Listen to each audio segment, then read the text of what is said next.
Arrancamos entonces. El último día nos quedamos viendo sigo aquí. No, estuvimos viendo los criterios de interpretación y hoy, bueno, seguimos. Seguimos con el argumento teleológico.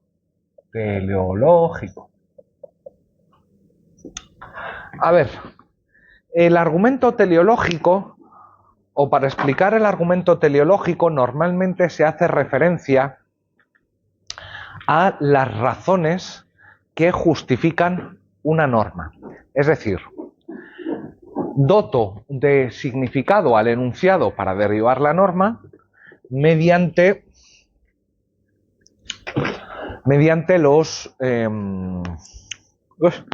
la razón que la justifica.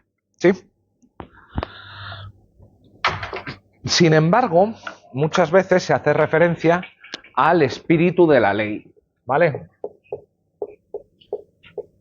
O este argumento es también conocido como espíritu de la ley. A ver, a menos que saquéis la ouija, esto del espíritu evidentemente es una metáfora. No basta si alguien os dice, o yo os pido que expliquéis qué es el argumento teleológico. Evidentemente no tiene nada que ver con ningún espíritu que se pueda invocar, tiene que ver con las razones que justifican las normas.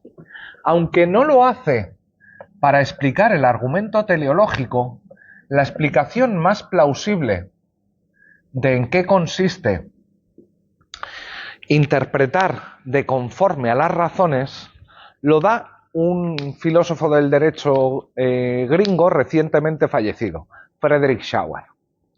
Frederick Schauer nos dice que en el derecho nos podemos encontrar casos recalcitrantes. Antes que el qué, os voy a explicar los tipos y luego se va a entender fácilmente el qué. Son, dice Schauer, casos de supraincluyentes o infraincluyentes. Me explico. Dice Schauer, cada norma, cada regla está justificada por una razón, por su razón subyacente, ¿vale? Cuando tenemos, incluyente. Cuando tenemos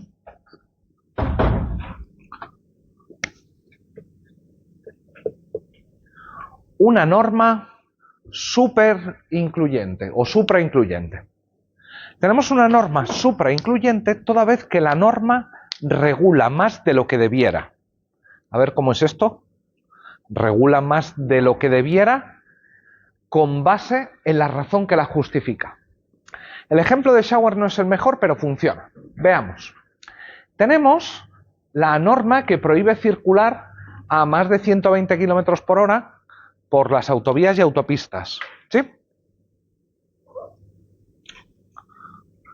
Y yo me he levantado pronto, son las 7 de la mañana de verano, ya ha amanecido, es una recta, plena visibilidad, sin desnivel, tengo una vista de 1 kilómetro por delante mío. ¿Tiene sentido que la norma prohibido ir a más de 120 kilómetros por hora hay en ese contexto? Pues algunos de vosotros me diréis, pues la verdad es que no. Porque si la cosa es que no te he hecho, si la razón subyacente de prohibido ir a más de 120 km por hora es que no produzcas daños o que no haya accidentes, recta, 7 de la mañana, no hay nadie, plena visibilidad, coche con el que puedo hacerlo. ¿Qué sentido tiene? ¿Sí? ¿Qué es una norma infraincluyente? Bueno, una norma infraincluyente, si quieres, es lo contrario. Mira, es que la norma regula menos de lo que debiera. ¿En qué sentido? Bueno, imaginemos que tenemos el típico cartel en los restaurantes de prohibida la entrada de perros. Y alguien se presenta, yo qué sé, con un puma, que hay gente que hace estas cosas. Claro, a ver, ¿cuál es la razón que justifica prohibido la entrada de perros? La razón que justifica prohibida la entrada de perros es que no molesten, no agredan a otros comensales.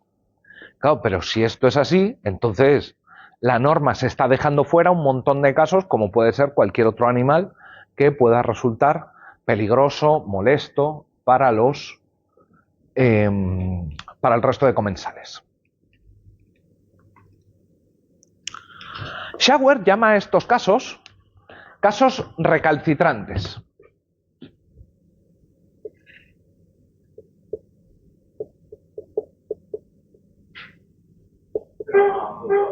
¿Cómo? Sí. Casos recalcitrantes. Ahora bien, preguntémonos. Yo tengo un texto, un enunciado, una disposición normativa, como lo queráis llamar.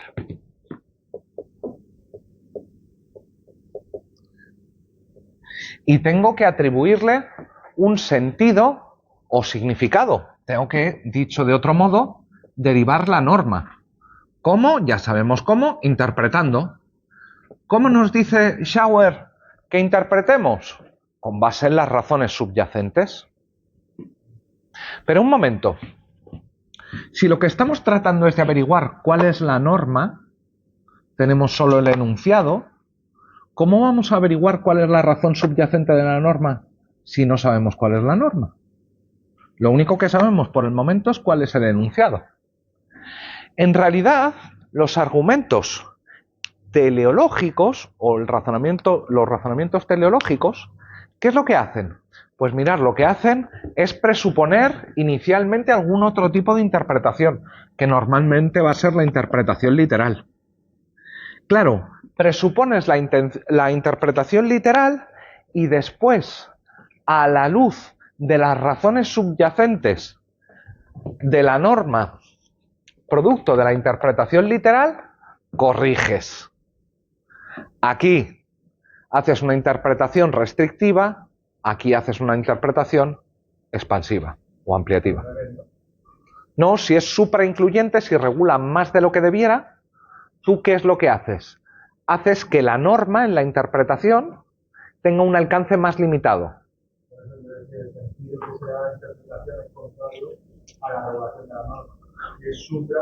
Si es supra,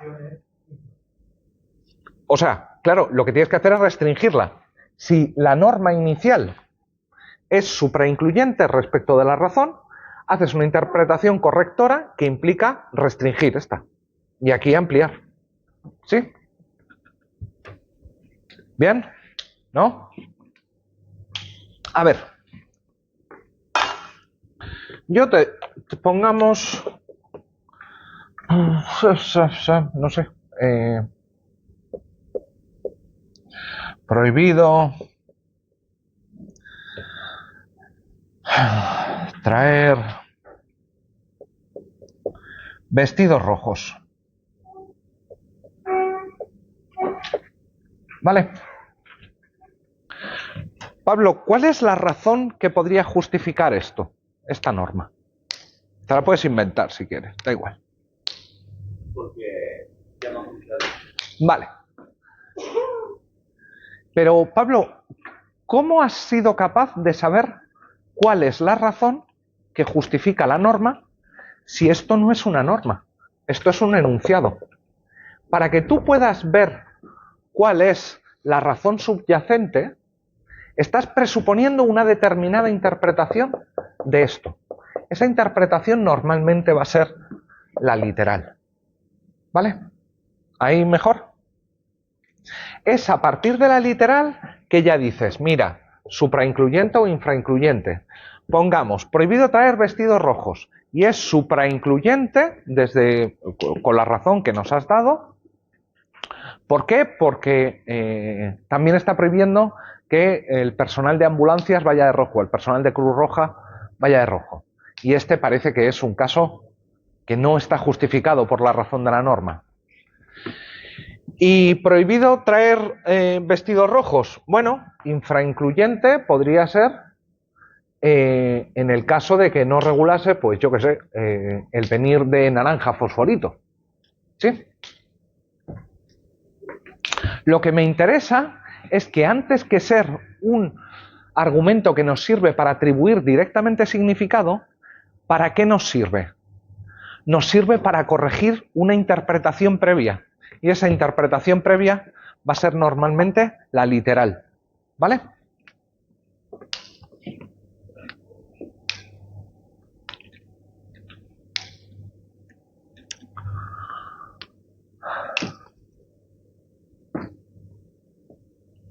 Pero tiene truco. ¿Cómo sabemos cuál es la razón subyacente? Vale, de la norma, si interpretamos literalmente prohibido traer vestidos rojos, puede ser discutible. Pero ¿cuál es la justificación, perdón, o la razón que está detrás de la norma prohibido conducir a más de 120 km por hora? Ese es un buen argumento, en realidad. Lo que estás no diciendo. A ver, uno intuitivamente tendería a decir que es evitar que haya accidentes vehiculares, ¿sí? Entonces, 8 o 7 de la mañana, plena visibilidad, debería de ser un caso que debiéramos de corregir, ¿sí? Y que deberíamos excluir. ¿Y cómo estás seguro de que esta es la razón de la norma? Y si te digo que la razón de la norma no tiene nada que ver o no es solo aquella de evitar los accidentes de tránsito, sino limitar las emisiones de CO2. Porque si la razón que justifica el límite de velocidad a 120 km por hora es la limitación de emisiones de CO2, entonces el caso está perfectamente comprendido. O sea, ya sea a las 8 de la mañana, a las 6 de la tarde o la hora que quieras, ir a más de 120 km por hora emite un montón de CO2. ¿Sí? De hecho, Schauer es muy cuidadoso con el potencial del argumento teleológico y nos dice, mira, aquí podemos tener 3 tipos de actitudes, ¿vale? Son actitudes normativas, actitudes frente a las normas. Hay una primera actitud que es la actitud atrincherada. ¿Qué quiere decir esta actitud atrincherada? Bueno, lo que quiere decir es que las normas están como protegidas, atrincheradas. ¿Protegidas respecto de qué? Respecto de las razones que las justifican. De este modo, sería muy difícil revisar el prohibido ir a más de 120 km por hora a la luz de las razones que la justifican. Este sería uno de los 2 modelos extremos. ¿Cuál es el otro extremo? El modelo transparente o modelo conversacional, en el que las reglas siempre son sensibles a las razones que las justifican. Es decir, que estamos dispuestos a revisar la regla siempre que sea con base en la razón que la justifica, pero en todos los casos. Y existe un modelo intermedio o semi-atrincherado, que es el que Schauer prefiere, que te dice, mira, cuando los abogados pensamos de una determinada manera, las reglas son bastante intocables. Solo cuando tienes casos recalcitrantes extremos, casos de suprainclusividad o infrainclusividad muy graves, hay que corregir restrictiva o extensivamente el alcance de la norma. Pero te dice, no es lo más habitual ni mucho menos. Somos en este sentido conservadores hacia las reglas, sean cuales sean. ¿Vale? La principal dificultad del argumento teleológico, como os digo, es averiguar cuál es la razón que está justificando una regla. Porque no es que haya una razón, normalmente la gente hace las cosas por múltiples razones, ¿sí? Así que si alguien os llega y os dice, no, es que la interpretación teleológica, bueno, lo que tenéis que pedirle a vuestro interlocutor es que os demuestre por qué una y no otras es la razón que justifica la norma. ¿Sí? ¿Bien? Pues supongo que sí, si no me contestáis. 4. Interpretación sistemática.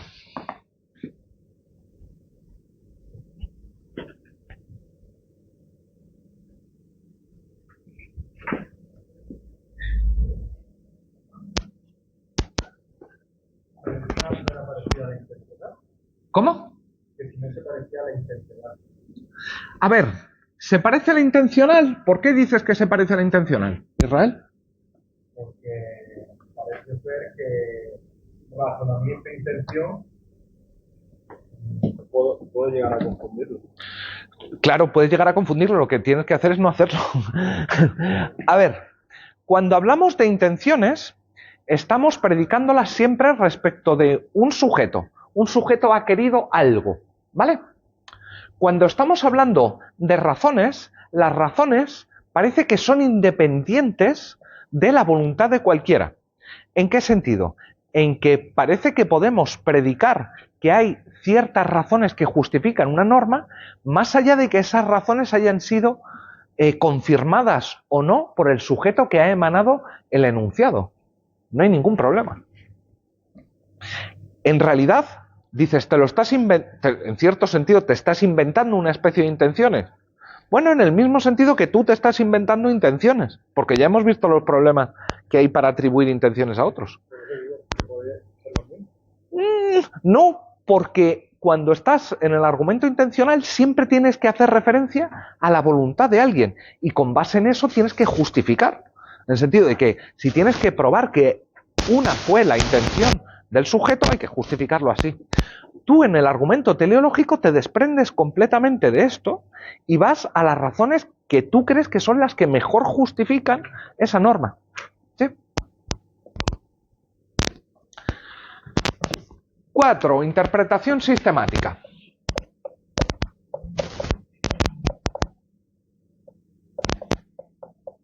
Mirad, lo primero que hay que saber respecto de la interpretación sistemática o el criterio de interpretación sistemática es que no es uno, son varios. ¿Vale? La idea que está de fondo, detrás, es siempre la misma.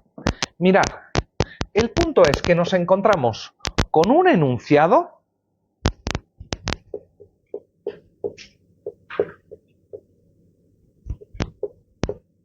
prohibido traer vestidos rojos.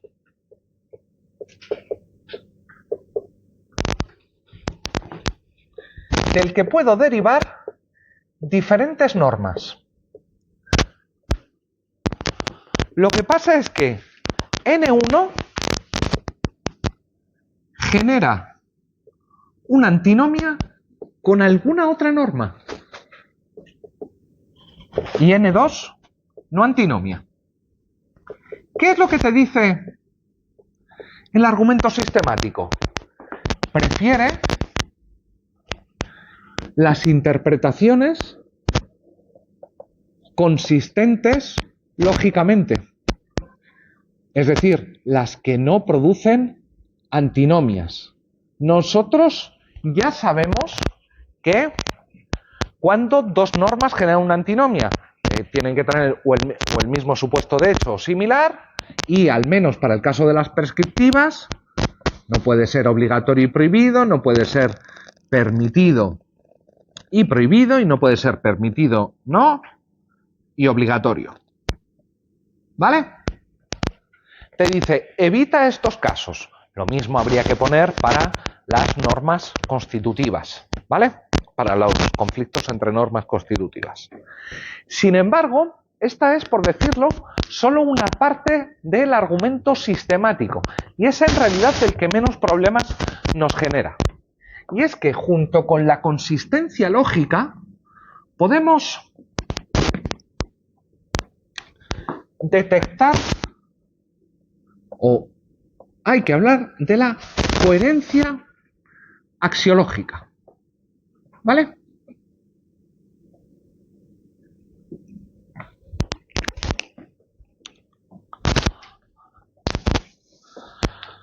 Pongamos que lo que tenemos es un enunciado que dice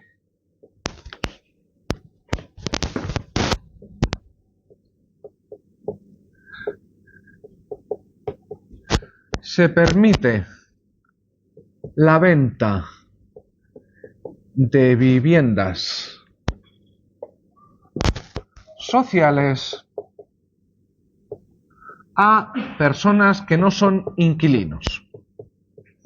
¿Vale? Estamos en el contexto de un parque público de vivienda y tenemos una disposición según la cual se permite la venta de viviendas sociales a no inquilinos. Y bueno, se permite la venta de viviendas sociales a no inquilinos. ¿Qué significa exactamente esto? Alguien podría decir, bueno, puede significar que se lo puedes vender a cualquier persona física.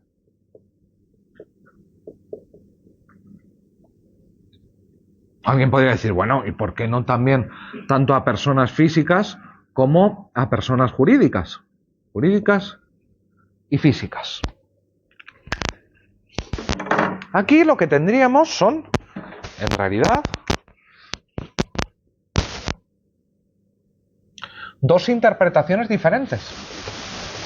Es decir, dos normas diferentes.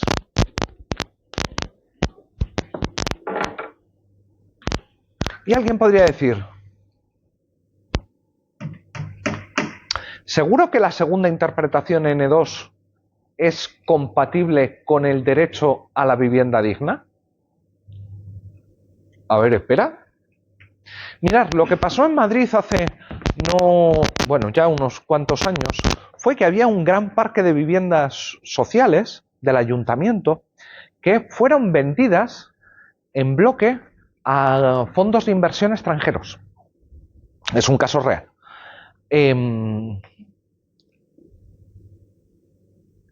La pregunta es, si nosotros interpretamos, mejor dicho, ¿no tendríamos que interpretar este enunciado de la manera que dé mayor cumplimiento al derecho a la vivienda?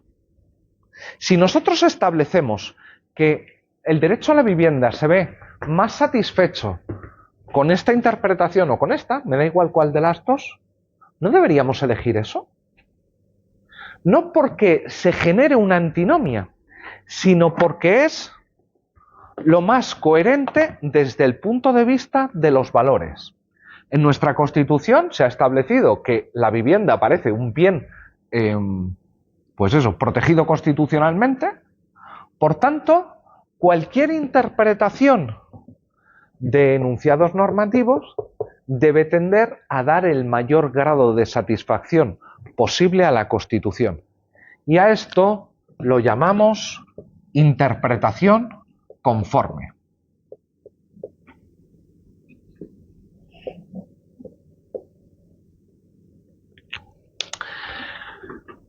Esto es uno de los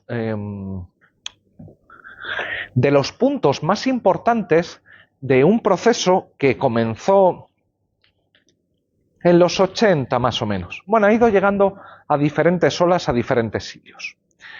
Un proceso llamado constitucionalización de los ordenamientos. ¿Qué es esto de la constitucionalización de los ordenamientos? A ver, lo podemos caracterizar con varias propiedades. La primera y más importante probablemente es la presencia de una o varias listas de derechos fundamentales, porque claro, tienes constitucionalización, pero también la Carta Europea de Derechos Humanos, el Tratado de Derechos Humanos, la Declaración Universal de Derechos Humanos, varias listas de derechos. No solo esto, sino la consideración de que todo el ordenamiento debe ser leído, es decir, todas las disposiciones deben de ser entendidas de manera tal que den el mayor cumplimiento posible a esos derechos. Esto es la interpretación conforme.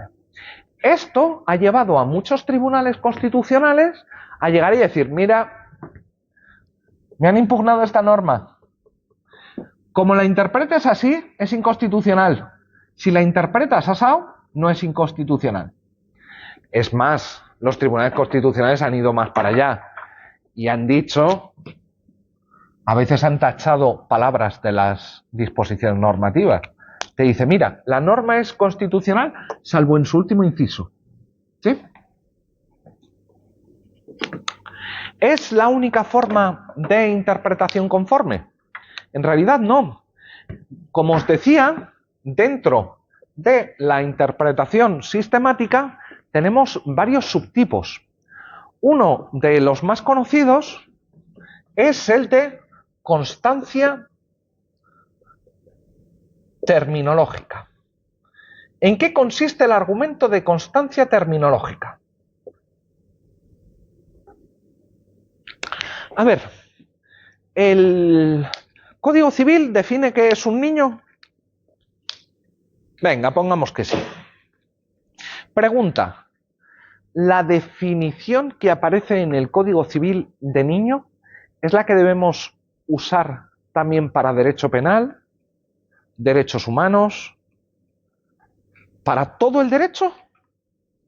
El criterio de constancia terminológica lo que te viene a decir es, si tienes una definición o una determinada interpretación que te ha aparecido en una parte del ordenamiento, constancia mantén el significado de este término en todo el ordenamiento.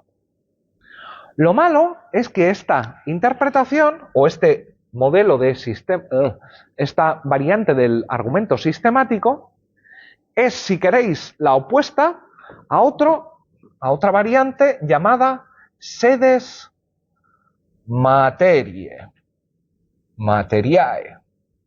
¿Vale? ¿En qué consiste el argumento sedes materiae? Pues prácticamente lo contrario. Te dice, si en un cuerpo jurídico, es decir, en una ley, en la Constitución, en un tratado internacional, te encuentras un término definido, no uses esa definición más allá de ese cuerpo jurídico.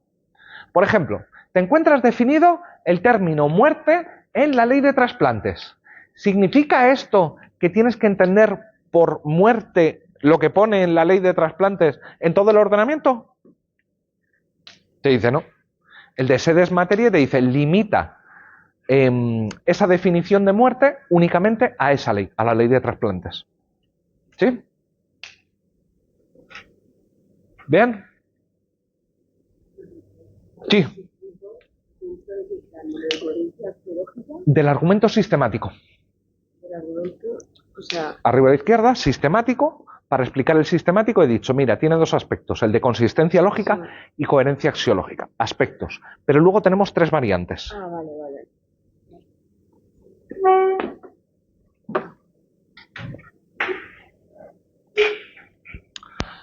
Más cositas.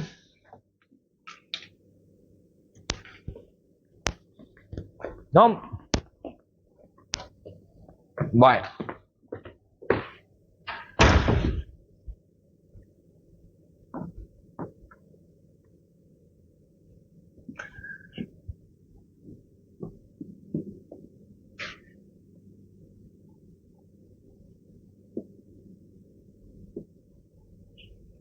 Oye, mientras borro, Pablo, la gente es consciente de que para hacer el examen tiene que apuntarse, ¿verdad?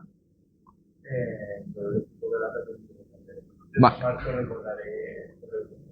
Sí, si lo recuerdas, yo te lo agradezco.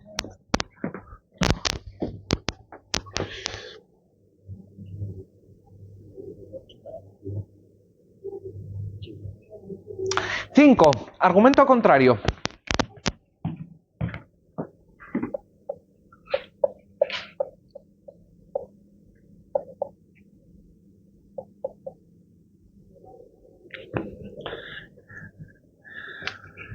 El argumento a contrario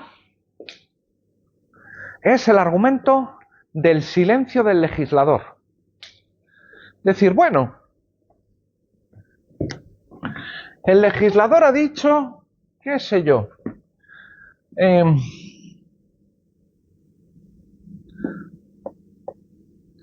Prohibido usar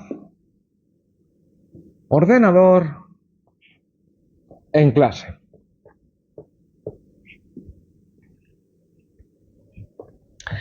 ¿Qué es lo que hacemos cuando llevamos a cabo un argumento a contrario? Estamos llevando a cabo un argumento contrafáctico. ¿En qué sentido? En que estamos diciendo lo que habría dicho el legislador si hubiese pensado en... Por ejemplo, tenemos la categoría de los ordenadores. ¿Y qué ha dicho sobre los teléfonos? Pues mirad, en principio no ha dicho nada sobre los teléfonos. ¿Sí? ¿Qué es lo que podemos concluir de que haya regulado, haya prohibido los ordenadores en clase, pero no haya dicho nada sobre los teléfonos? ¿Se puede concluir algo?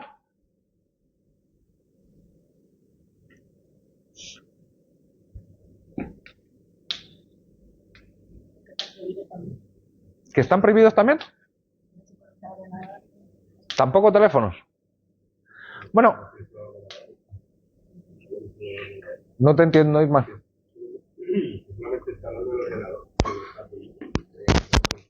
¿Y los teléfonos entonces cómo estarían? Bueno, esto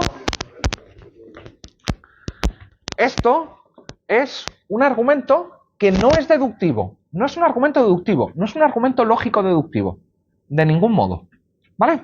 Esto es lo primero que hay que tener claro, que no es deductivo. ¿Por qué? Porque como bien Pablo se acaba de dar cuenta, del hecho de que algo no esté regulado, ¿qué puedes concluir? Nada, no puedes concluir nada. Pero entonces, ¿en qué consiste el argumento a contrario? En a partir del silencio del legislador, decir, argumento contrafáctico, si el legislador hubiese querido prohibir los teléfonos móviles, lo hubiese hecho. Fase 1. Mirad, de este argumento tenemos dos variantes, pero estas dos variantes son también dos fases. En su vertiente interpretativa, ¿qué es lo que hace? Te dice, mira, si el legislador hubiese querido prohibir los teléfonos, lo hubiese hecho. Por lo tanto, los teléfonos no regulado. Es decir, estoy creando una laguna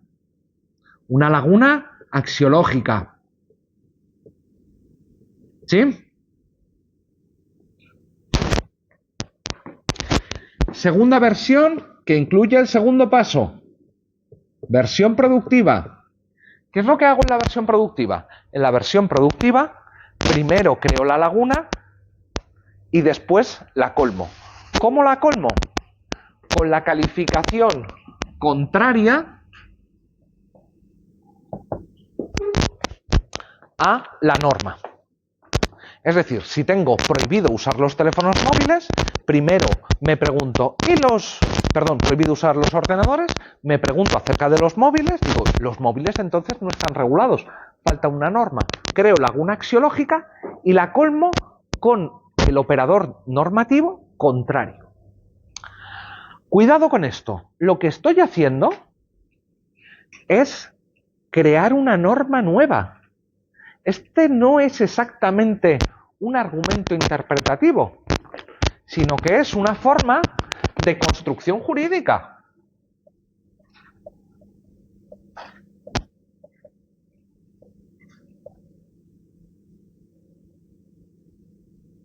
¿Sí?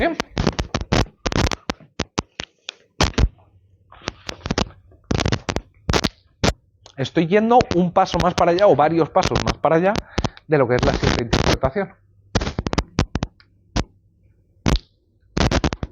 Dime, Israel. ¿No te gusta? Me alegro de que te guste. a partir del silencio desprendemos o bien una laguna axiológica, o bien vamos un paso más para allá y colmamos la laguna axiológica con la calificación normativa opuesta. ¿Vale?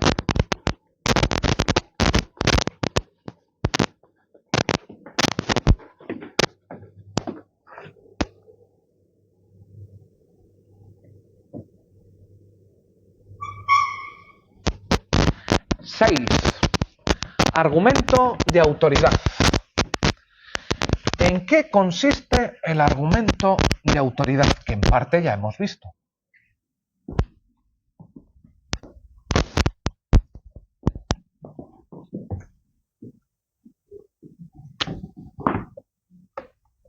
Autoridad. Mirad, partimos del supuesto que tenemos un enunciado del que podemos obtener diferentes interpretaciones. Una interpretación N1 y una interpretación N2. ¿En qué consiste el argumento de autoridad? El argumento de autoridad consiste en justificar la selección de una de las interpretaciones ¿con base en qué? Con base en que ha habido una autoridad que ha dicho que es mejor interpretar de esta manera. ¿Sí?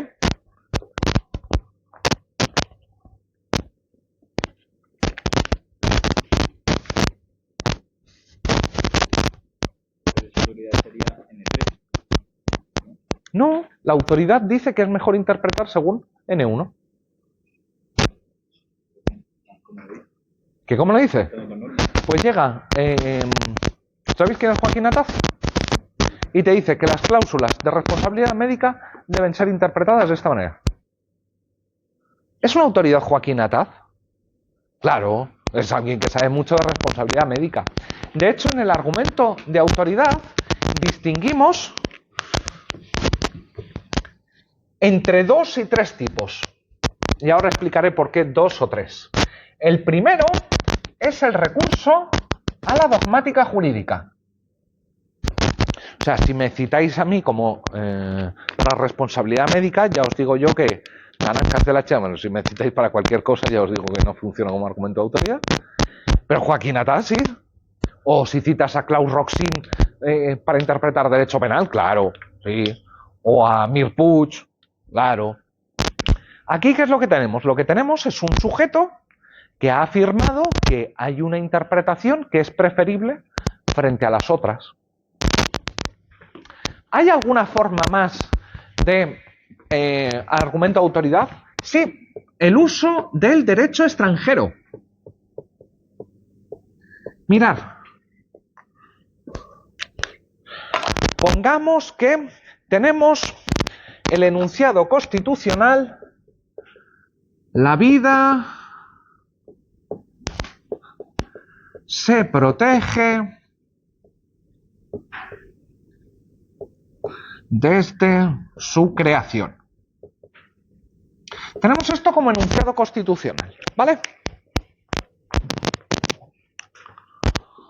Hostias, ¿y cuándo empieza cuándo es la creación de la vida? Porque supongo que no se refiere al Big Bang. Desde la concepción, unos días después de la concepción, nacimiento, porque, o sea, en cierto sentido, como los romanos o el criterio de la Iglesia Católica hasta el 19 era el mismo, separación 24 horas del vientre materno, no menos, 24 horas de separación del vientre materno. Y una de las cosas que puedes hacer, aparte de partirte la cabeza intentando determinar qué puñetas vamos a hacer que signifique creación, es decir, oye, ¿y qué ha hecho Francia, Italia, Portugal, los gringos, los británicos, los alemanes, los chilenos? Te dicen, mira, es que todos tienen enunciados constitucionales similares y todos dicen que es desde el nacimiento. Y dices, amigo, en este sentido te sirve el derecho extranjero como fuente de autoridad. Dices, mira, todos los demás países con previsiones constitucionales, con disposiciones constitucionales similares, las están interpretando de esta manera. Por tanto, nosotros también la vamos a interpretar de esta manera. ¿Sí? Ya empezamos haciendo distinciones odiosas. A ver, ¿qué tienes en contra de Mozambique? No, pero por ejemplo, si dice el derecho de Corea del Norte, no, digamos que no tiene la misma autoridad que lo dice el derecho italiano. Mira, esto en realidad nos lleva a tener que preguntarnos qué tipo de autoridad está aquí detrás. ¿Estamos hablando de autoridades epistémicas o autoridades prácticas? A ver, como autoridades prácticas, no vamos a pensar primero ni que hay personas que son iluminados morales, ni segundo, que hay países que tienen la verdad moral, como los Estados Unidos de América, que defienden la libertad por encima de todas las cosas. Pero la epistémica y la práctica pertenecen al registro de autoridad, ¿no? Sí. Y en la falacia, el sujeto no tiene capacidad, o sea, ¿Qué significa que no tiene capacidad? como para cuando dicta la norma que se considera válida por... Claro, si entendemos autoridad práctica como autoridad normativa para dictar normas, un sujeto que carezca de competencia no podría ser una autoridad práctica. Pero también cabría pensar en una autoridad práctica como una autoridad moral. Por ejemplo, ¿el Papa es una autoridad moral? Sí. Incluso para los no católicos. Se dice el Papa. Lo mismo que se dice el Dalai Lama. Dice, oye, no haga... Pero la pregunta es, ¿la dogmática tiene autoridad práctica, normativa? A ver, los dogmáticos, no. Joaquín Atat no es que tenga su propio BOE y vaya dictando normas en su BOE. Y no es que le consideremos un ser superior moralmente al resto. Creo, espero, supongo. ¿Y los estados? Si decimos derecho extranjero, otro estado extranjero. A ver, no es que pensemos que tiene, desde luego que tiene autoridad práctica en el sentido de autoridad normativa de tener competencia, claro, pero para dictar sus propias normas, no las nuestras. Y no es que pensemos que son superiores moralmente. Son autoridades epistémicas respecto de cómo tenemos que entender nosotros un enunciado de nuestra propia Constitución. Esto tampoco tiene mucho sentido. Entonces, en realidad, en el argumento de autoridad de este tipo, o en el argumento interpretativo de autoridad, tanto cuando nos referimos a la dogmática como al derecho extranjero, hay un poco de autoridad epistémica y un poco de autoridad práctica. ¿Por qué de autoridad epistémica? Pues mirad, en el caso de la dogmática, porque pensamos que los profesores, que Joaquín Atat, cuando dice, no, mejor es interpretar de esta manera, sabe lo que está diciendo. Y por eso nos guiamos. Y cuando es un Estado, bueno, un Estado no nos va a decir cuál es la mejor interpretación de nuestra propia Constitución, pero si tienen disposiciones constitucionales similares a las nuestras y ya la han interpretado así, joder, parece que algo de experiencia en este sentido tienen. ¿Son autoridades prácticas? ¿La dogmática es una autoridad práctica? A ver, para esto daría para decir muchísimo. No es que sean una fuente de la verdad moral, no es que sean autoridades en el sentido de que dicten normas, son autoridades normativas. Pero en caso de duda acudimos a la opinión de los expertos y nos parece que la opinión de un experto vale más que la opinión de un no experto. ¿Significa esto que lo estamos colocando de algún modo como autoridad práctica? Claro que sí. Claro que sí. ¿Y de los estados podemos predicar autoridad práctica? Bueno, te fías en cierto sentido de un papa. ¿En qué sentido de un papa? De otro estado. Dices, a ver, gente que se encuentra en una misma situación que yo, que ya lo ha resuelto de una determinada manera y no ha cambiado esa forma de resolver el problema,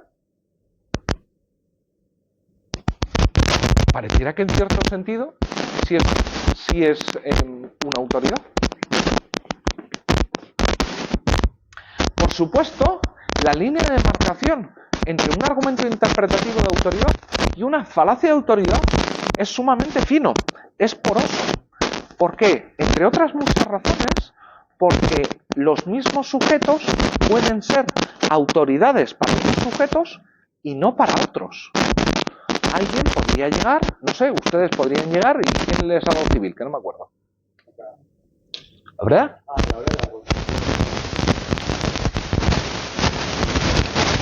Alguien podría, o vosotros podéis llegar el día de mañana a un tribunal y decir, miren, es que según la profesora... Y que os mire el del tribunal y os diga, ni de coña es una autoridad. No lo digo que no lo sea, pero que alguien podría llegar y ponerlo en cuestión, sí. Así que cuando vayáis a usar un argumento de autoridad, tenéis que estar muy seguros de que sea una autoridad. En caso de duda, siempre es mejor citar a 10 Picasso o a quien queráis, pero alguien que no quepa duda respecto de que es una autoridad. ¿Vale? Hay una tercera variante del argumento de autoridad, que es el precedente. Mirad, hay muchos autores que dicen que el argumento de autoridad, que el argumento del precedente es una forma de argumento de autoridad. Yo puedo decir que sé más de precedente que de argumento de autoridad, pero como sé lo suficiente de precedente, me doy cuenta de que esto en realidad no es un argumento de autoridad. ¿Vale? Ojalá me dé tiempo a explicaroslo más. ¿Hacemos la pausa ahora, que son y 58? Venga.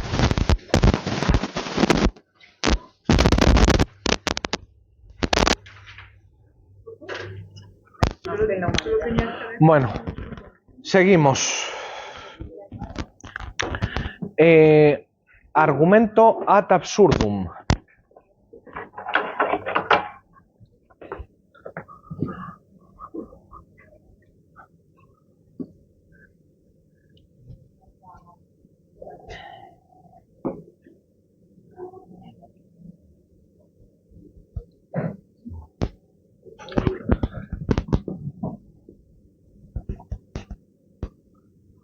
Mirar,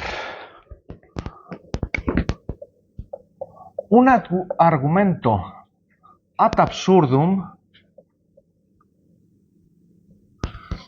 no sirve para atribuir sentido a ningún enunciado.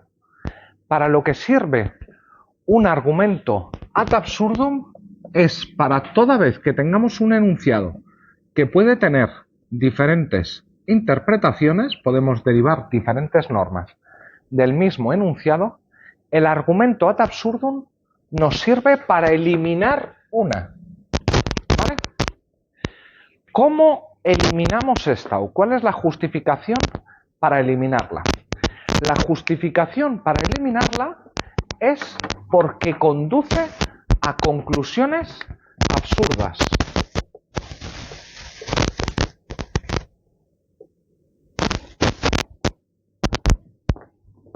¿Sí? ¿Qué es una conclusión absurda? Pues mira, una conclusión absurda es una conclusión que no nos gusta, básicamente. ¿Sí?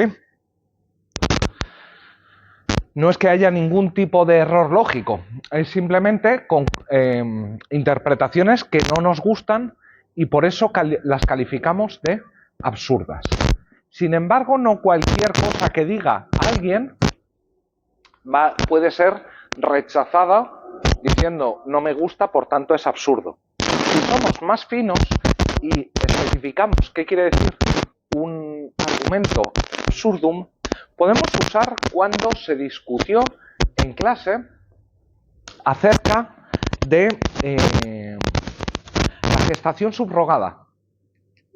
Mirad, cuando discutimos sobre la gestación subrogada, pasó que hubo un momento en que varias personas dijeron, esto implica la mercantilización del cuerpo de las mujeres. Y no sé si lo hice en todos los grupos, pero yo una de las cosas que hice fue llevar este argumento hasta sus últimas consecuencias. ¿Qué es lo que dicen? Dicen, bueno, a ver, ¿Es una mercantilización del cuerpo de las mujeres? Sí. ¿Pero es también el trabajo asalariado? Y dije, bueno, sí. La mente forma parte del cuerpo cuando estás en un despacho de abogados. ¿Se está mercantilizando tu cerebro, que es parte de tu cuerpo? Sí. Entonces, lo que he hecho ha sido coger tu argumento, tu interpretación en nuestro caso, y he mostrado todas las consecuencias lógicas a las que nos conduciría esa interpretación. Y te he mostrado a ti, interlocutor, alguna de ellas que no te gusta. Cuando estoy haciendo un argumento de reductio ad absurdum, no únicamente estoy diciendo a mí me parece absurdo, sino lo que estoy intentando hacer es mostrarte que a ti también te parece absurdo. Mostrarle al interlocutor que ni siquiera él mismo está de acuerdo con todas las consecuencias lógicas que se seguirían de su elección interpretativa. Por ejemplo,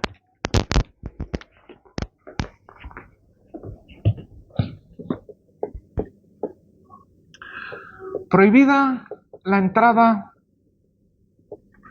de animales. ¿Cómo se debe interpretar este enunciado? Alguien dirá, pues literalmente.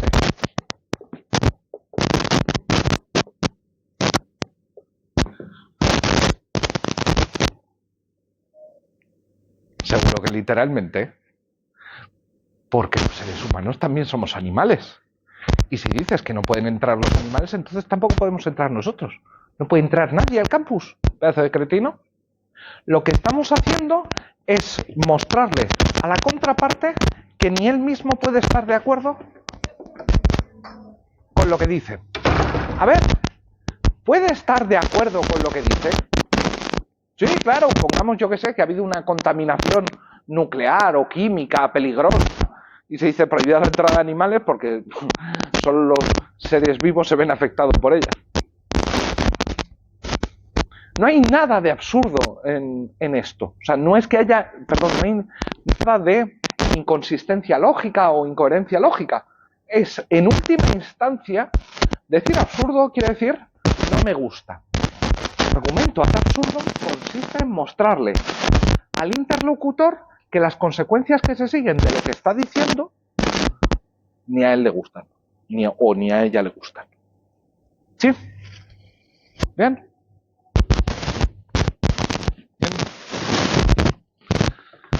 Pues nada, seguimos. Estoy yendo muchísimo más rápido que en el otro grupo. 8. Analogía.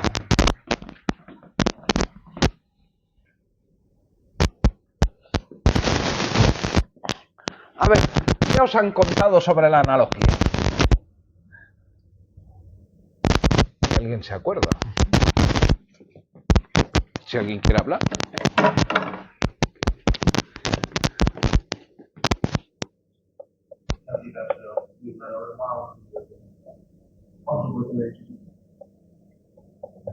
¿Pero un supuesto de hecho regulado o no regulado? Mirad, este es nuestro punto de partida. Tenemos un supuesto de hecho regulado. Es decir, que tenemos una norma. Y tenemos un supuesto de hecho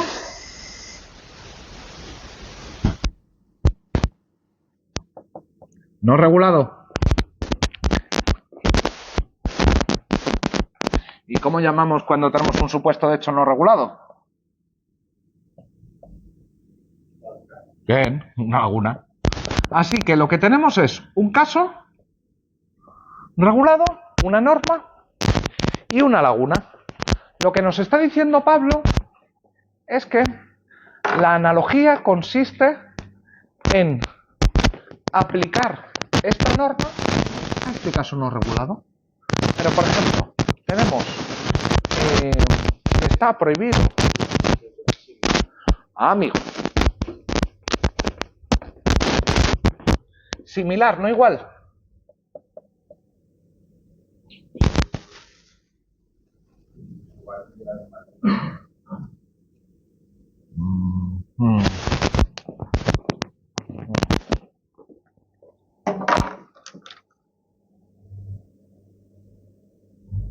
¿Son estos dos bolis iguales? Me voy a acercar más para que lo veas.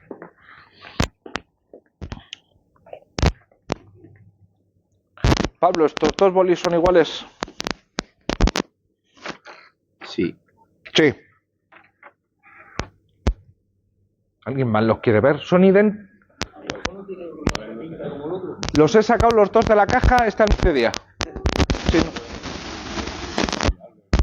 No, el código de barras no, porque tienen que valer lo mismo. Sí, igual. Son iguales, idénticos. ¿Quién me puede decir por qué? Por definición, estos dos bolígrafos no pueden ser idénticos. ¿A alguien se le ocurre por qué no pueden ser idénticos? Hay una razón muy tonta, muy obvia, pero muy fundamental. Las cosas más tontas son las más fundamentales.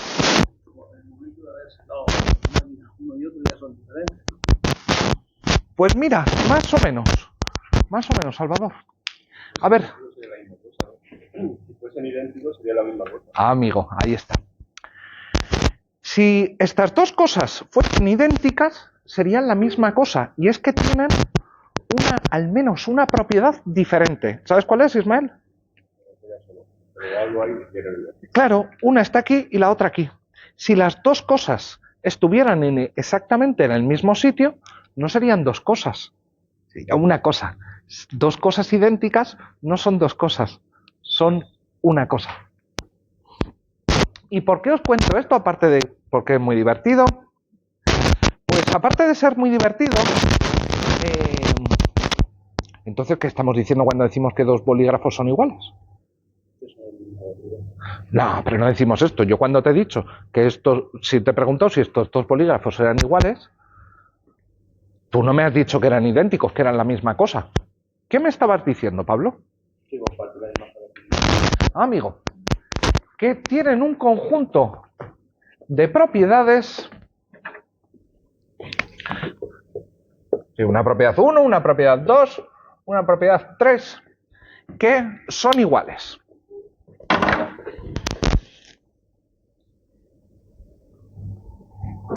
¿Veis este boli? ¿Veis estos dos bolis y este boli? ¿Son iguales? Para que lo... Coño, uno es rojo, entonces no es igual. ¿No es igual? Lleva un segundo. ¿Y este es igual con estos tres? ¿Estos tres ahora nos parecen iguales? ¿No? Mirad, cuando nosotros decimos que dos bolis o dos cosas o dos personas son iguales, no únicamente estamos diciendo que tienen algunas propiedades en común, sino que lo que estamos diciendo es que estas tres propiedades nos parecen relevantes para considerarlos iguales. Estas tres cosas, estas tres propiedades hacen que podamos decir que los tres objetos se parecen lo suficiente como para decir que son iguales. ¿El color importa a la hora de decir si dos bolis son iguales o no? No. Yo, por ejemplo, puedo tener 10 tipos de boli diferentes y no voy a distinguir por color, voy a distinguir pues porque uno es un Bic, el otro es un Pilot, uno es de gel, otro es de no sé qué. Y a lo mejor para mí es irrelevante el color. Depende de la categoría en la que quiera. Bueno, pero entonces tengo que hacer un juicio de relevancia, tengo que establecer yo qué es lo que va a ser relevante para mí. ¿Cuál va a ser el criterio de igualdad? Así que cuando decimos que dos cosas son iguales, no únicamente estamos constatando que tienen algunas propiedades similares, sino que estamos diciendo que estas propiedades similares hacen que merezcan el nombre de iguales. Todos los hombres son iguales. Todos los hombres somos iguales. No, en absoluto. Lo que pasa es que tendemos a considerar que hay una serie de diferencias que son para considerarnos. Fijaros, llegamos a decir que los hombres son iguales, nos parece algo, o sea, abstraemos tantas cosas que incluso abstraemos el género. Y decimos, todos los hombres son iguales, incluye también a las personas que no son hombres, que son mujeres. ¿Sí? Así que, ¿cuál sea la propiedad para considerar que en un igual es algo que elegimos?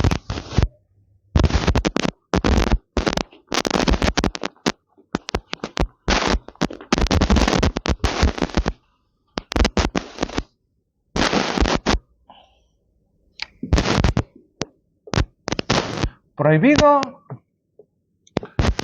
nadar en pantanos.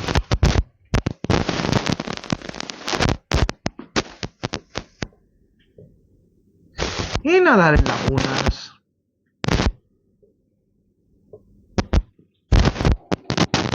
Mirad, aquí no basta solamente con que digamos que lagos o lagunas y pantanos se parecen, sino que si lo que vamos a hacer es una analogía, tenemos que ir un paso más para allá. No nos basta con constatar que tienen algunas propiedades comunes y que en cierto sentido pues son iguales, claro, los dos son masas de agua. Pero el punto es que tenemos que argumentar un paso más para allá y decir que por esa igualdad, por alguna de las propiedades que hemos considerado previamente relevantes, ambas merecen el mismo tratamiento jurídico.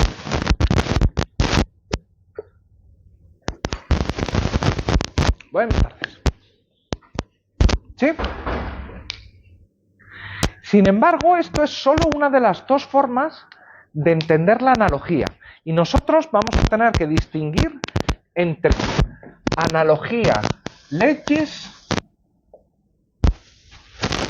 y analogía iuris. ¿Qué es una analogía legis? Mirad.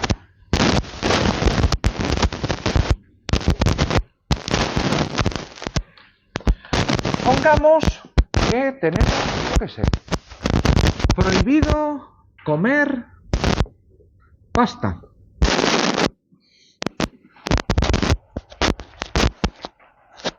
Llegamos al médico y nos dice, adiós a la pasta.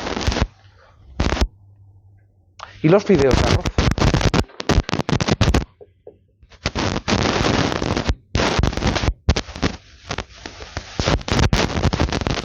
Los fideos de arroz. ¿Y alguien dijese? No, mira, los fideos de arroz también son pastas, joder, son fideos. Estaríamos diciendo, no, mira, estás traicionando completamente los usos lingüísticos respecto a lo que es pasta y que no es pasta. Digamos que lingüísticamente ni siquiera nos entendemos. ¿Diríais que es este caso? Mirad, yo diría que no. O sea, nadie me va a mirar demasiado raro si digo que los fideos de arroz es pasta. Un poco raro lo que estás diciendo, pero no es que sea lingüísticamente, no es que sea una violación lingüística así como súper flagrante. Entonces, ¿qué es lo que hago?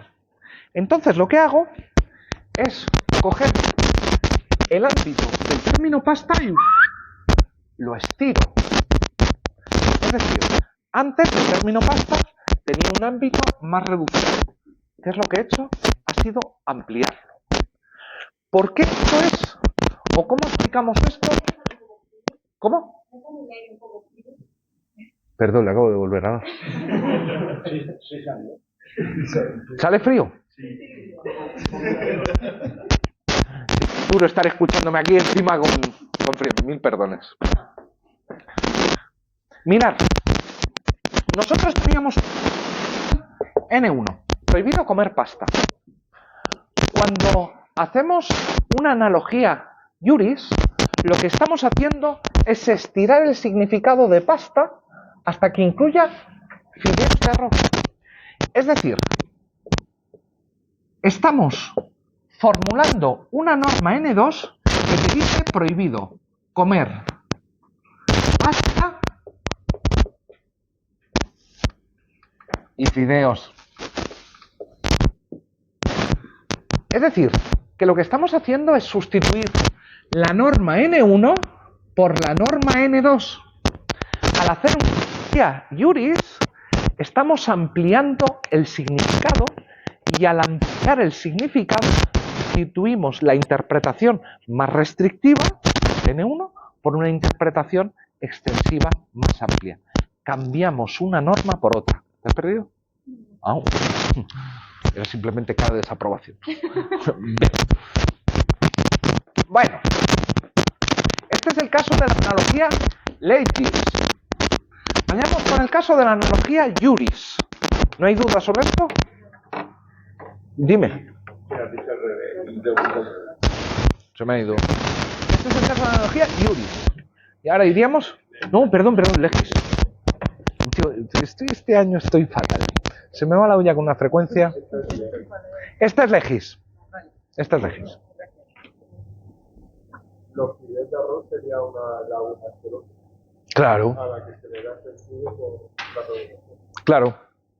Es que cuando decimos que hay laguna, o es una laguna normativa, o es una laguna técnica, o es una laguna arqueológica.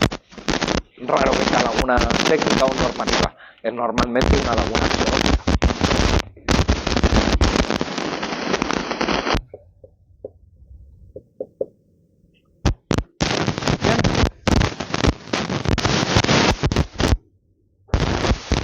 Vamos ahora sí con la analogía iuris. ¿Vale? Llegas tarde y protestando. Matías. El arroz no es pasta. A ver, si yo digo que los fideos de arroz son pasta, la gente me dice, no, estás entendiendo mal lo que significa pasta. Solamente se han sido de aloxe. No. ¿Qué han sido? De aloxe. La aloxe. Si han sido de la LOXE. Esto se llama edadismo. Estás discriminando a los más jóvenes. Yo no soy de la LOXE, pero el resto probablemente sí, excepto Eva. Nadie diría que me estoy inventando el significado de la palabra pasta si digo que incluye los fideos de arroz. Otra cosa diferente es el caso que está poniendo Matías. Y es que también nos podemos encontrar con que el caso regulado sea norma N1 prohibido comer pasta, ¿vale? Y que nuestro supuesto no regulado, nuestro caso de laguna fisiológica, aquí sea directamente comer arroz. A ver, ¿es lo mismo comer pasta que comer arroz? Hombre, si decimos que el arroz es un tipo de pasta, ahí sí que la gente nos va a mirar. Porque va a decir, no, mira, estás usando cualquier tipo de convención lingüística. ¿Qué llames pasta? Los fideos de arroz. Fideos. Más allá del material con que estén hechos. Pero si yo me como una paella y alguien me dice, no, es que no puedes comer pasta, y yo, estás tonto, estás gilipollas. Ahora bien, ¿hay alguna razón por la que esté justificado o que esté justificada por la misma razón no comer arroz y no comer pasta? Bueno, los dos son carbohidratos. Y alguien podría decir, mira, el arroz no es un tipo de pasta, pero por las mismas razones que hemos prohibido la pasta, podemos considerar que hay una norma que te dice que está prohibido comer arroz. Aquí lo que estoy haciendo no es explicar el significado de un enunciado. ¿Qué es lo que estoy haciendo aquí? Aquí creando una norma nueva, una norma N3 que ya no es interpretación, es construcción jurídica. La analogía es una forma de construcción jurídica. No es que esté forzando el sentido de las palabras, sino que me he inventado una norma nueva N3. ¿Cómo me he inventado la norma N3? Diciendo que por la misma razón que está prohibido comer pasta, también debería estar prohibido comer arroz. Dime. No sé. No sé. ¿No sabes la diferencia entre uno y otro? ¿Entre analogía juris y analogía legis? No, lo que no sé a qué iba referido lo último. Lo último que he dicho. Estamos explicando la analogía juris. En la analogía juris, lo que tenemos es siempre un caso no regulado. Lo que pasa es que en este caso no podemos estirar tanto el sentido del término pasta como para hacer entrar cualquier cosa, como para hacer entrar el arroz o, tenemos un caso más bestia, el chocolate. A ver, ¿alguien me va a decir que el chocolate es un tipo de pasta? Digo a alguien que el chocolate es un tipo de pasta, ¿vale? Esto ya sí que viola cualquier tipo de convención lingüística. Ahora bien, hay razones que sean idénticas para prohibir la pasta que para prohibir comer chocolate. Si digo que sí, lo que estoy haciendo es una norma nueva. Yo conservo N1 que me dice prohibido comer pasta, pero me invento una norma N3 que me dice prohibido comer chocolate, prohibido comer arroz, prohibido lo que sea. ¿Ahí mejor? Claro.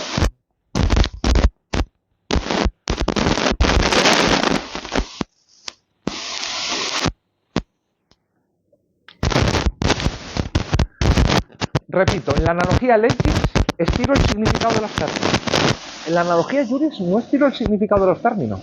Construyo una norma nueva. ¿Cómo sé si una analogía está justificada o no está justificada? Bueno, la relación de igualdad entre chocolate o arroz y pasta justifica el mismo tratamiento jurídico. Esto es una cuestión valorativa, axiológica. Lo que estoy diciendo no es son merecedoras del mismo tratamiento, sino deben ser tratadas de la misma manera. Dime. No. Mira, en la analogía legis lo que hago es cambio de N1 a N2, ¿vale? Lo que pasa es que N2 no es nada más que N1 ampliada. En el caso de la analogía juris, N1 y N3 no tienen nada que ver, o no es que no tengan nada que ver, pero N1 mantiene el alcance original, y lo que estoy haciendo es crear una norma diferente, ¿vale?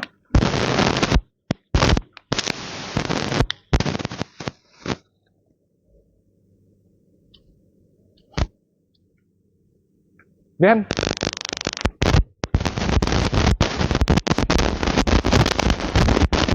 Un segundo que mire qué hora tenemos. Ah, bien. Vamos bien. 9. Argumento a fortiori.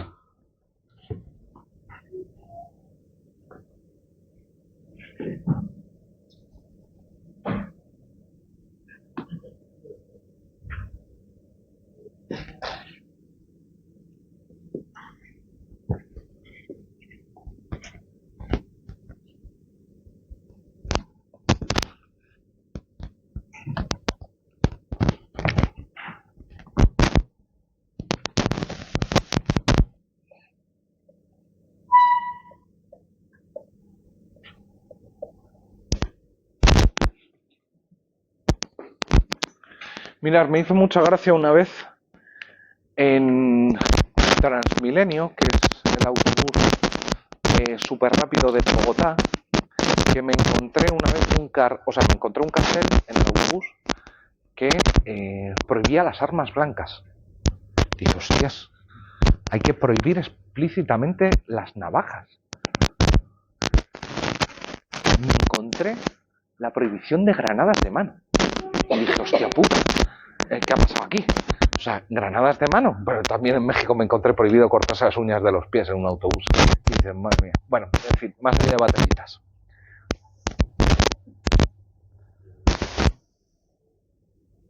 Si estaba prohibido llevar armas blancas en el autobús, ¿había que prohibir las granadas de mano? Parece algo, en cierto sentido, innecesario, ¿no? ¿Y por qué nos parece innecesario? Nos parece innecesario porque razonamos a fortiori. En el razonamiento a fortiori, ¿qué es lo que tenemos? Efectivamente es casi idéntico a la analogía. Un supuesto de hecho regulado. Es decir, tenemos una norma y tenemos un supuesto de hecho no regulado. Es decir, una laguna. Lo que pasa es que, a diferencia de con la analogía, en la analogía, si tenemos una norma que nos dice prohibido más blancas,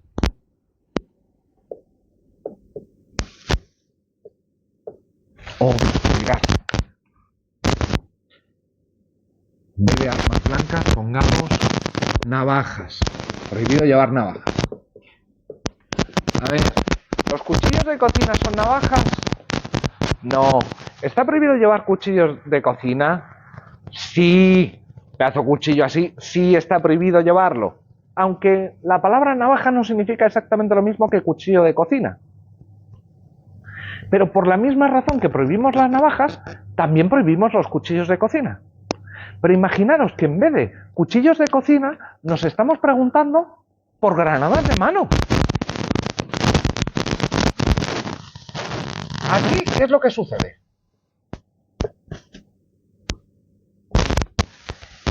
Que si nos fijamos en la razón que justifica el caso regulado, la norma N1, prohibido navajas, ¿por qué? Joder, pues para que no haya accidentes, no haya heridos, lo que queráis. Ah, pero es que si la razón es que no haya heridos, el caso está justificado por su razón, que no haya heridos, pero es que el caso no regulado está más justificado aún la prohibición del mismo tratado. En un argumento a fortiori, el punto es que el caso no regulado tiene mayor justificación para tener la misma calificación jurídica que el caso regulado. ¿Sí? Justifica la razón más el caso no regulado que el caso regulado.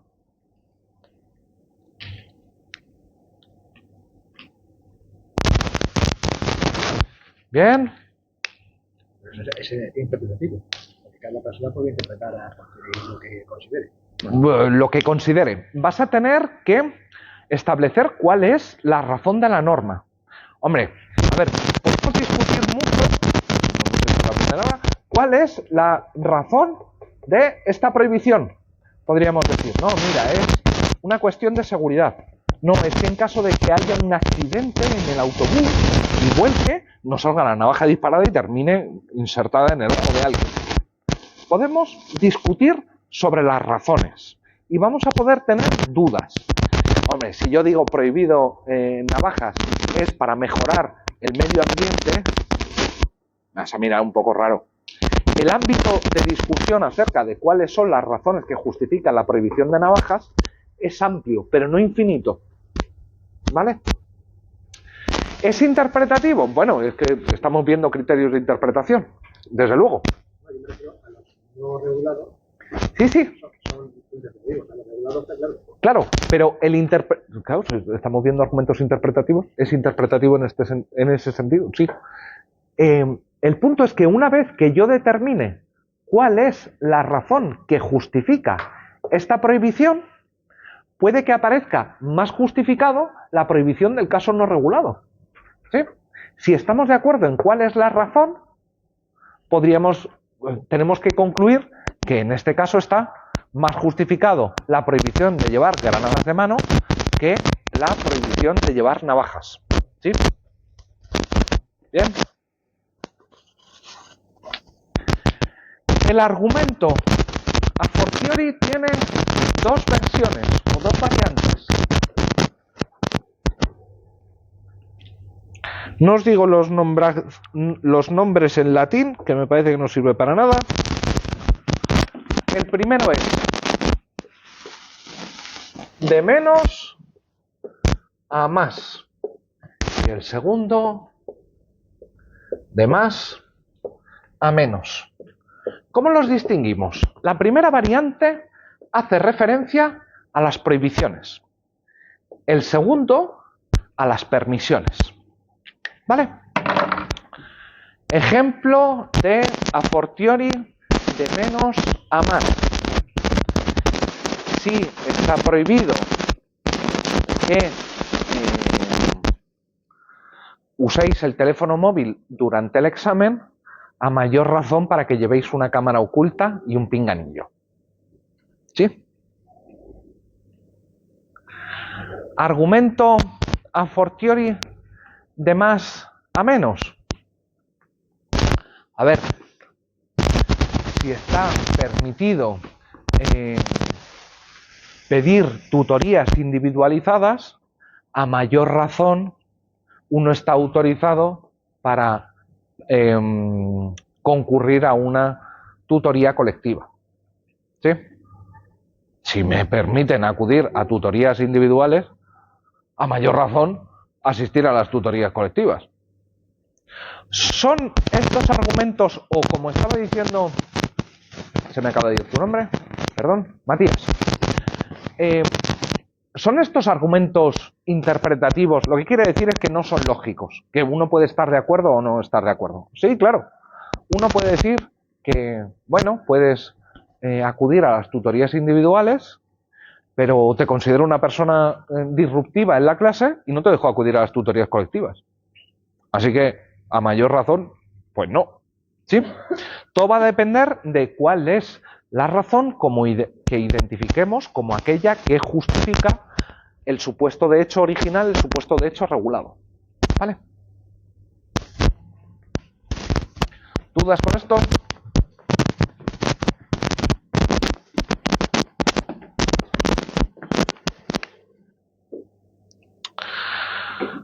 Diez. Argumento consecuencialista.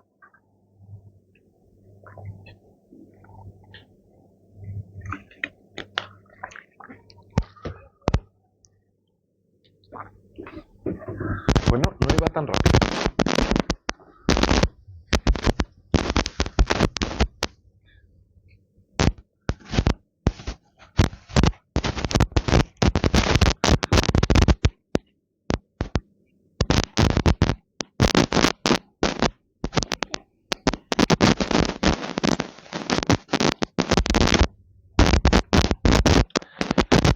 Mirad, imaginad la siguiente situación.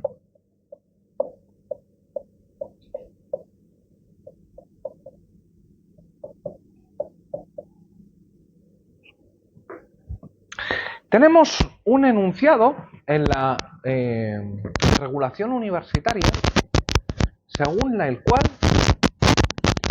el estudiante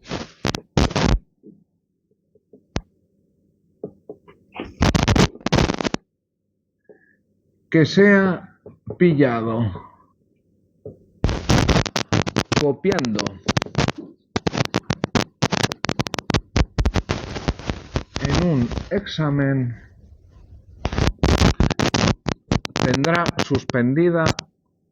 suspenderá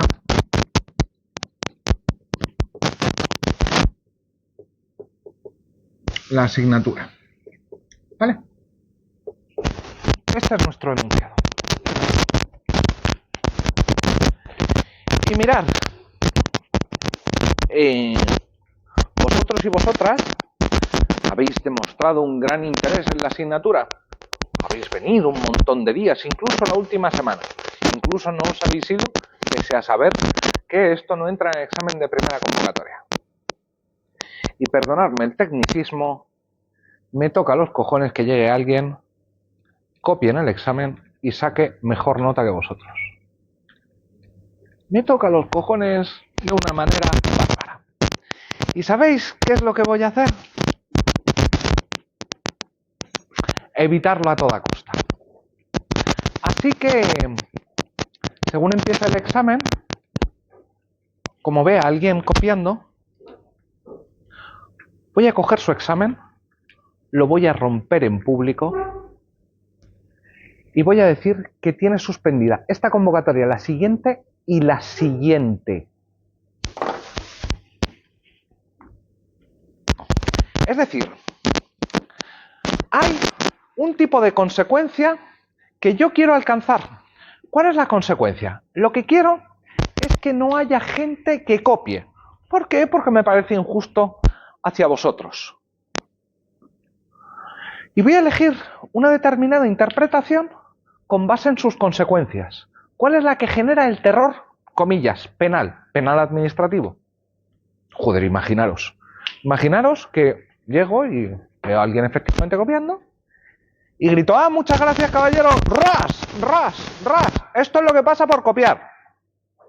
Os aseguro que hay más de uno y más de dos que hacen y se giñan a ellos mismos. O sea, fijo. Guardan chuletas, móviles y lo que tengan. Porque no, les digo, no te voy a suspender una vez, te voy a suspender 3. Y rezan para que la siguiente convocatoria no esté yo. Porque esto pone que te voy a suspender la asignatura. No dice cuántas veces. Te voy a suspender hasta el punto de que la vas a que llevar a compensación. Me pongo en plan loco. ¿Sí?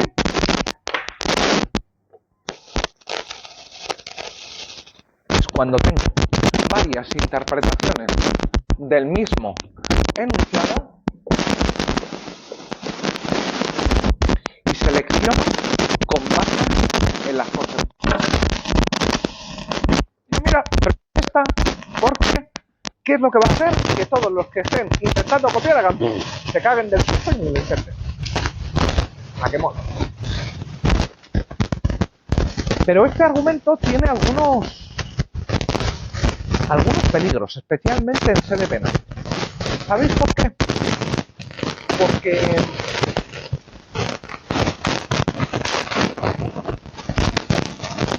digo, a ver, alguien que no haya venido nunca aquí, que tenga a ser posible ganas para todo. Y digo, este no va a probar. ¿Qué es lo que hago? Sin que haya copiado ni nada.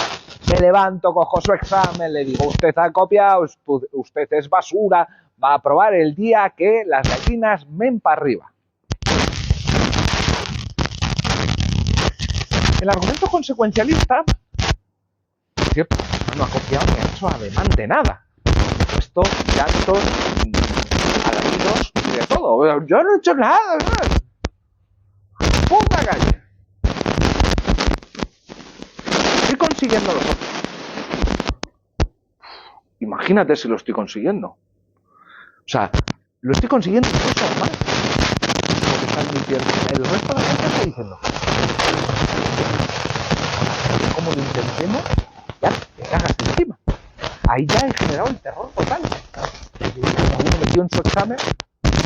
Los argumentos consecuencialistas son peligrosos. Son peligrosos porque tienden a volver los enunciados normativos, las disposiciones del legislador, como algo... Mira, decía un filósofo estadounidense que eran juguetes vistosos. Los enunciados normativos serían como juguetes. ¿En qué sentido? En que puedo hacer con ellos lo que me dé la gana. Si yo lo único que busco son un conjunto de buenas consecuencias, en derecho penal esto nos aterra. ¿Por qué? Porque cosas como el principio de legalidad, el nulla pena sine crimine y cosas por el estilo, pasan directamente a un segundo plano. ¿En todos los ámbitos nos parece mal el argumento consecuencialista?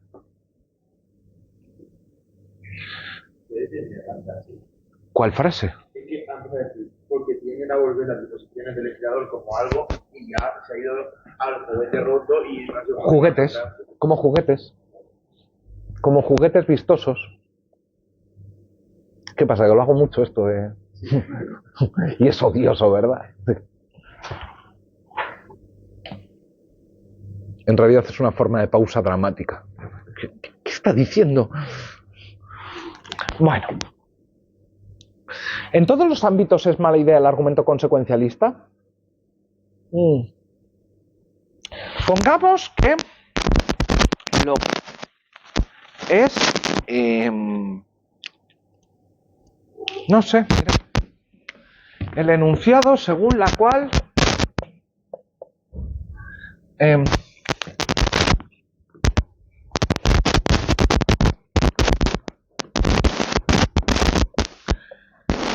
la Comisión Europea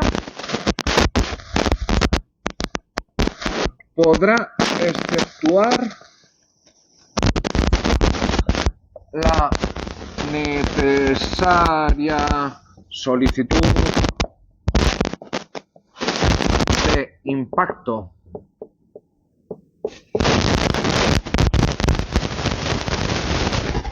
ambiental en caso de emergencia.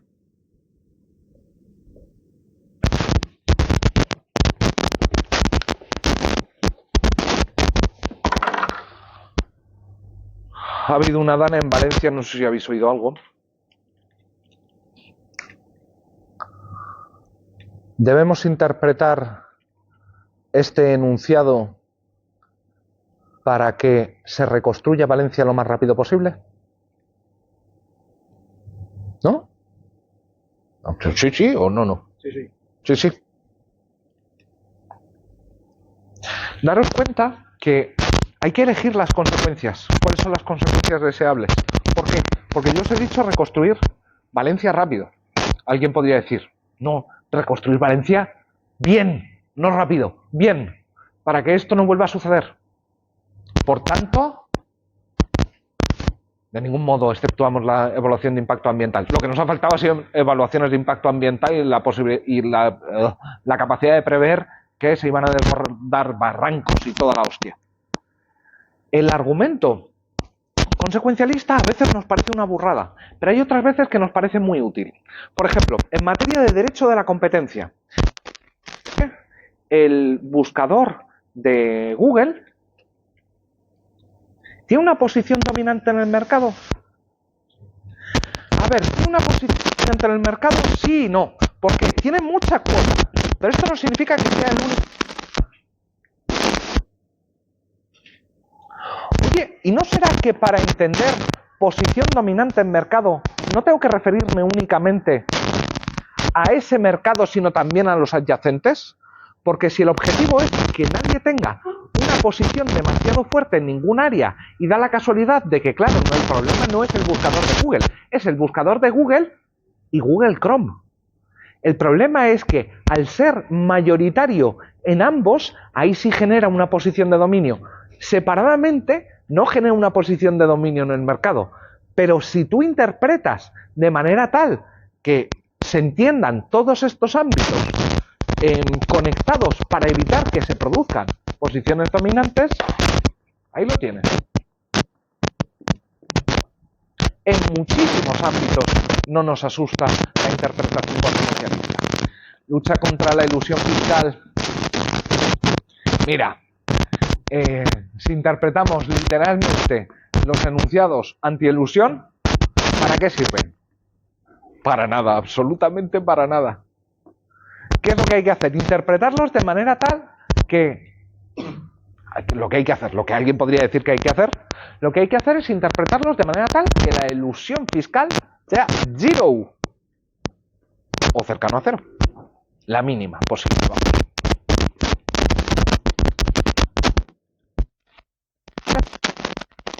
Gracias. Si viene alguien serán bienvenidos.